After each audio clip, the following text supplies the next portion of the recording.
19 days before the photograph was taken, she was in a closet, blindfolded, 2 feet wide. She had been in it for 57 days. Then she walked into a bank with a carbine and shouted at the customers to get down on the floor. Everybody who has tried to explain the distance between those 2 rooms reaches for the same word. It was invented the year before, in another country, about a different crime. It has never been a medical diagnosis. It has never had agreed criteria. And it is still the only word most people have. Her name was Patricia Campbell Hearst. She was 19 years old, a sophomore at Berkeley, and the granddaughter of the most powerful newspaper publisher in American history. On the evening of the 4th of February, 1974, 3 people forced their way into her apartment on Benvenue Avenue, beat her fiancé, put her in the trunk of a car, and drove away. 19 months later, she was arrested in San Francisco. On the booking form, in the space marked occupation, she wrote, "Urban Guerrilla." One part of this rarely survives into the documentaries. In 1976, a federal jury heard 8 weeks of evidence about what had been done to her, and then took about 12 hours to convict her of armed bank robbery. Her defense was the word. The word was supposed to save her. It is what sank her.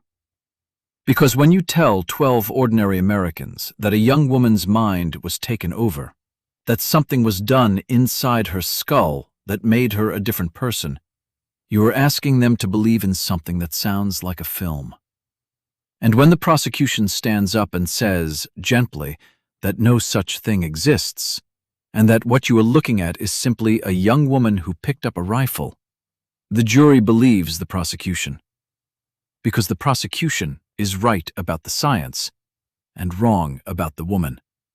And there was nobody in that courtroom able to explain how both of those could be true at once. So the question this episode asks is not whether she was brainwashed. Nobody was brainwashed in the sense that word is normally meant. Nothing was implanted. Nothing exotic happened.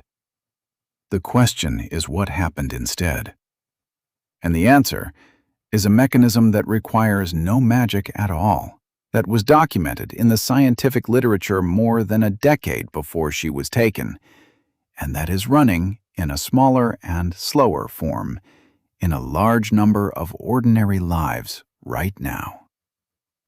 Start with the closet, because everything else follows from it. The group that took her called itself the Symbionese Liberation Army. It had somewhere between 8 and 13 members. Its leader was a man named Donald DeFries, an escaped convict who had renamed himself Cinque after the leader of the Amistad Rebellion. Their politics were a collage. Their organization was a rented apartment. They had taken her for leverage. The first demand was food. They wanted the Hearst family to distribute free groceries to the poor of California. And the family did it. And it cost about $2 million. And it descended into chaos at the distribution points, and the newspapers photographed the chaos rather than the food. Meanwhile, in the apartment, she was in the closet.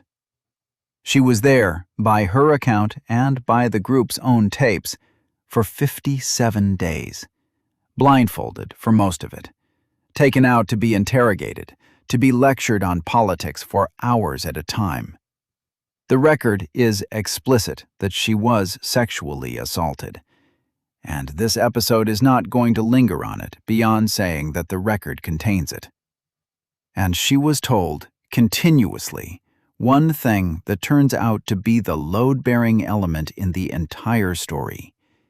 She was told that the FBI would kill her, that the police did not want a hostage recovered alive, that her family's money made her more useful dead, and that if she stepped outside that apartment, she would be shot. Hold on to that claim. In a few minutes, something happens that makes it look true. The word first. In August of 1973, 6 months before Patricia Hearst was taken, a man walked into a bank in Norrmalmstorg Square in Stockholm and, over 6 days, held 4 employees in a vault. When it ended, some of the hostages spoke about their captors with what looked to observers like warmth. One of them criticized the police. A Swedish psychiatrist named Niels Bejerot, who had advised the police during the siege, was asked about it by a reporter. He used a phrase, Norrmalmstorg syndrome. It became Stockholm syndrome. That is the whole origin. There was no study, there were no criteria, there was no cohort, no control, no follow-up, no replication. A clinician offered a phrase to a journalist about a single incident, and the phrase escaped. It has never appeared in the Diagnostic and Statistical Manual. Not in 1980, not in the revisions, not now. When researchers went looking for the evidence base, in a review in Acta Psychiatrica Scandinavica in 2008, what they found was that the literature consisted mostly of media reports and case descriptions, and that the concept had never been properly specified. To be fair to the term, hostage negotiators still use it descriptively, and the FBI's own training material has taught it. Something real is being pointed at. Hostages do sometimes bond with captors. That is not in dispute. What is in dispute is whether naming it explains it. There is a test worth applying here, and it is useful well outside this story. When you are given a name for a behavior, ask what the name lets you predict. A real mechanism tells you what will happen next, and under what conditions it will not happen. Stockholm Syndrome predicts nothing. It cannot tell you which hostages will bond and which will not. It cannot tell you how long it takes, or what stops it, or what makes it reverse. It is not an explanation. It is a label with a suitcase attached, and everybody who uses it packs it themselves. So when the defense at the trial reached for that suitcase, they were reaching for the one thing in the room that could not be tested. And the prosecution, who understood this perfectly, simply had to say, "Prove it." The first mechanism has a name a great deal duller than brainwashing. The removal of alternatives. Definition: a person's behavior changes not because their beliefs have been altered from the inside, but because every alternative course of action, every alternative source of information, and every alternative version of themselves has been taken away from the outside, until the behavior is the only remaining way to be a person in that room. Nothing is implanted. Nothing needs to be. The environment does the work. Now the science, and it is older than most people expect. After the Korean War, the United States had a problem it did not know how to talk about. American prisoners of war had made statements. Some had signed confessions to things that had not happened. 21 of them refused repatriation and stayed behind. The newspapers reached for a new word. It was coined by a journalist named Edward Hunter from a Chinese phrase, and the word was brainwashing. And the country decided that the communists had invented a technique for rewriting a human mind. So the military sent scientists to find out what the technique was. The scientist whose account survived is Edgar Schein, later of MIT, who interviewed repatriated prisoners and published his findings in 1961 in a book called Coercive Persuasion. Robert J. Lifton, working separately on Chinese thought reform programs, published his own study the same year. They both came back with the same answer, and it was not the answer anybody wanted. There was no technique. There was no drug, no hypnosis, no mysterious procedure. What there was total control of the environment. who you could speak to, what you could read, whether you knew what day it was, whether you were fed, whether anyone knew you existed, whether there was any version of the future in which you got out. Lifton listed the elements: control of the milieu, the demand for confession, the loading of the language so that certain thoughts become difficult to form, the arrangement of the world into pure and impure. Shine was blunter. He said, in effect, that the thing the newspapers were calling brainwashing was a fantasy, and that what actually happened to those men was that they were placed in circumstances in which their old identity had nothing to hold on to. And the numbers say the same thing. Of the roughly 7,190 American prisoners of war held in Korea, 21 refused to come home. 21. If there had been a technique for rewriting minds, the number would not look like that. Which brings us back to a 19-year-old in a closet. She has no information except what her captors give her. She has no allies. She does not know what day it is. She has been told her family has failed her, and there was a food program on the news that collapsed, so the claim has a piece of evidence attached to it. She has been told the police will kill her. She cannot leave the room, and after a while, which is the part that is easy to miss, she cannot leave the room in her imagination either. There is no version of the outside in which she is safe. The alternatives are gone. Not persuaded away. Gone. But removal is only half of it. Removing your options tells you why she stayed. It does not tell you why she became Tanya. For that, you need the second mechanism, and it is the most useful idea in this entire episode. Self-perception. Definition. People do not read their beliefs off some internal dial. When the internal signal is weak or confusing, they work out what they believe the same way a stranger would, by watching what they do and inferring backwards. Daryl Bem published that in 1967 in Psychological Review as an alternative account of cognitive dissonance. The claim is small, and it is strange. You think you know your own attitudes directly. Mostly, you do not. You observe your own behavior, you note the circumstances, and if the circumstances do not obviously explain the behavior, you conclude that the behavior must reflect what you are. Run that on a person in captivity. On the 3rd of April, 1974, a tape was released in which Patricia Hearst announced that she had chosen to stay and had taken the name Tanya after a woman who had fought alongside Che Guevara in Bolivia. Her family heard it on the news. Consider what she has now done. She has spoken the words. She has said them in her own voice, and her own voice is on a tape that is being played on every television in the country. And then, she has to live in a room with the people she said them to. The trap is in the arithmetic of the excuse. To use the excuse, to say to herself, "I only said that because they would have killed me."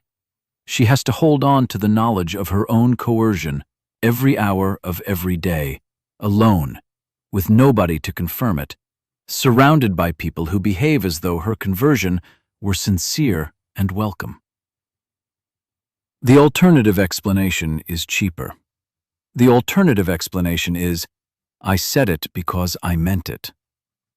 And the cheaper explanation gets more comfortable every single day because it is the only one that does not require her to be terrified all the time. The behavior comes first. The belief arrives afterwards to explain the behavior to its owner. There's an older vocabulary for a piece of this. Anna Freud, in 1936, described what she called identification with the aggressor. The person under threat takes on the attributes of the thing threatening them, and in doing so stops being the object of the threat and becomes a subject again. That is a description rather than a mechanism, and this episode is not going to lean on it. But it is worth noting that people had watched this happen and tried to name it 4 decades before the word Stockholm was attached to a bank. And there is a third piece, small and well-measured. In 1966, Jonathan Friedman and Scott Fraser ran an experiment that has been repeated ever since. They asked Californian homeowners to put an enormous, ugly public safety sign on their front lawns. Almost nobody agreed, under 20%. But when a different group had first been asked 2 weeks earlier to do something trivial, to display a 3-inch sticker, the agreement rate for the enormous sign went to over 76%. They called it the foot in the door. Its real content is this: the first small act changes who you are to yourself, and every act after it is measured from the new position, not the old one. Nobody asked Patricia Hearst to rob a bank on day 1. On day 1, they asked her to record a message to her parents. Now, the claim I asked you to hold on to. She had been told the police would kill her. On the 17th of May, 1974, in Los Angeles, the police surrounded a house at 54th Street in which 6 members of the group were staying. She was not in it. She was in a motel room in Anaheim, watching television. What she watched was live. Several hundred rounds were exchanged. The house caught fire. It burned with the 6 of them inside, and it burned on national television in the afternoon for a very long time, and the cameras did not cut away. Consider what that afternoon does to the argument in her head. Her captors had made a prediction. The prediction was, the state will kill us, and it will kill you with us, and there is no surrender available to you. That prediction had been, until that afternoon, a claim made by criminals in a room. And then a television showed her the claim coming true, live, to 6 people she had been living with for 3 months. Whatever remained of the outside, whatever version of the world in which she walked into a police station and was safe, went up with that house.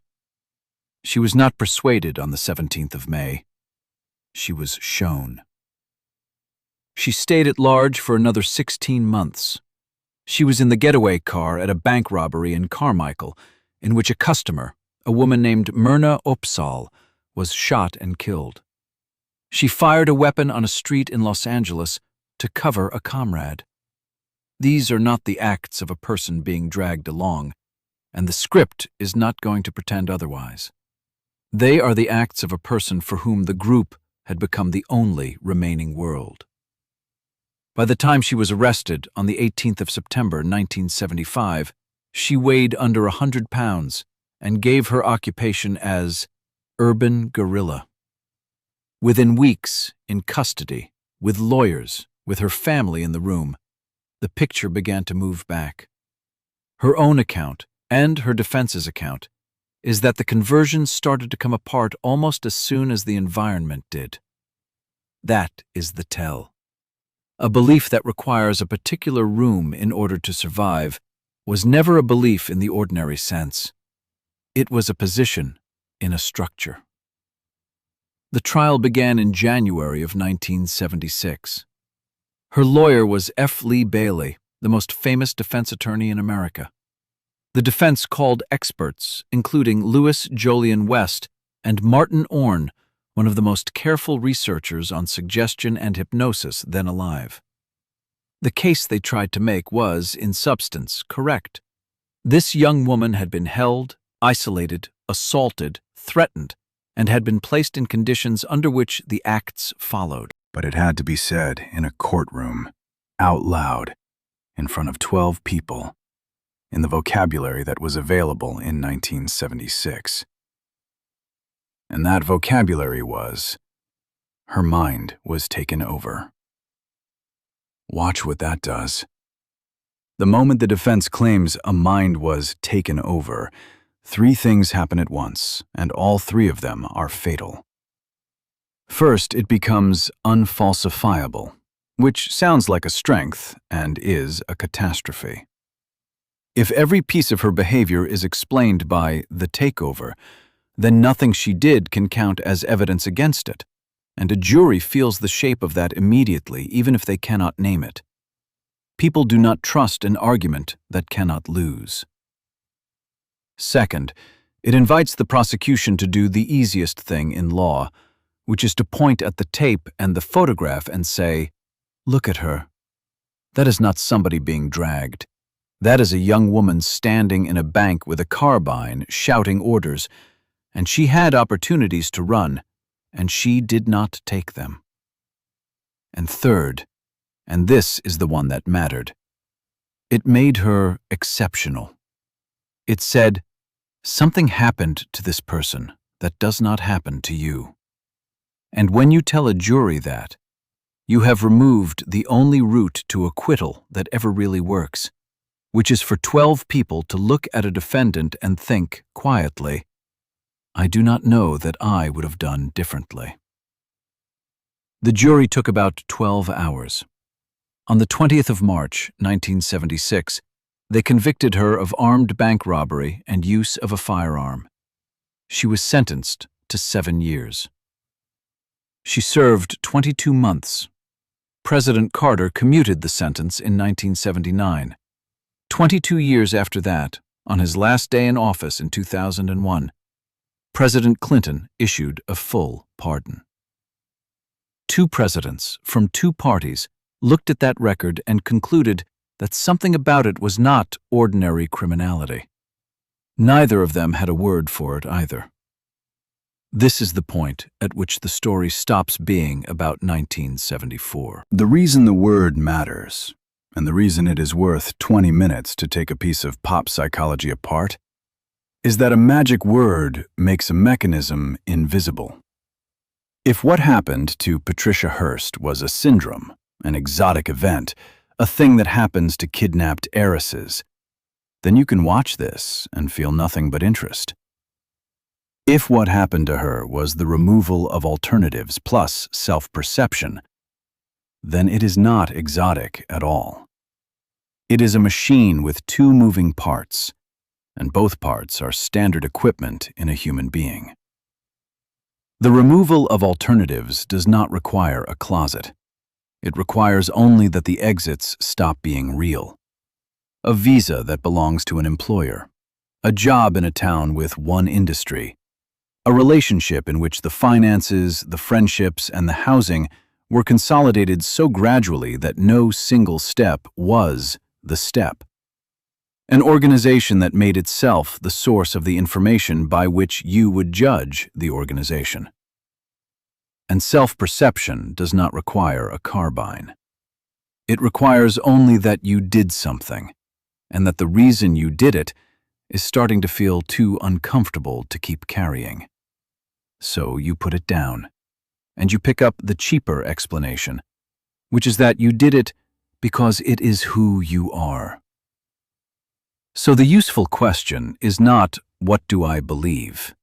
Everyone can answer that, and everybody's answer is contaminated by exactly this mechanism.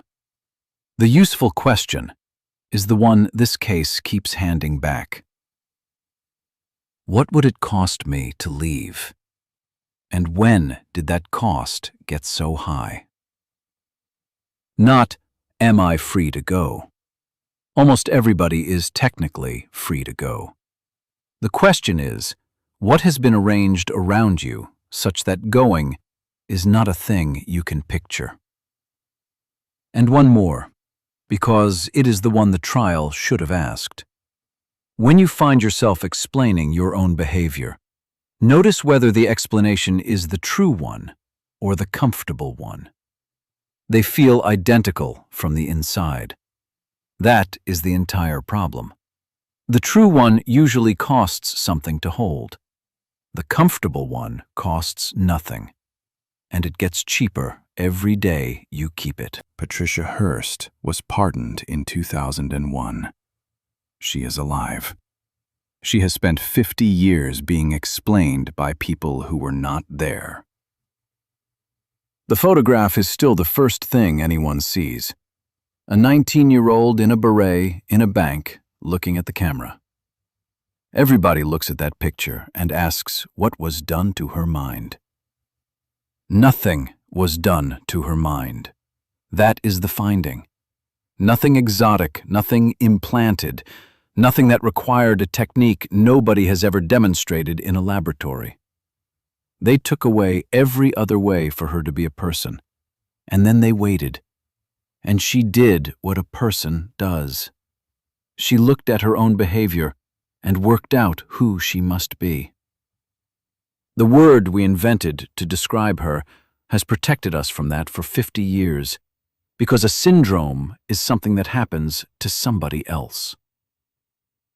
The mechanism is not something that happens to somebody else.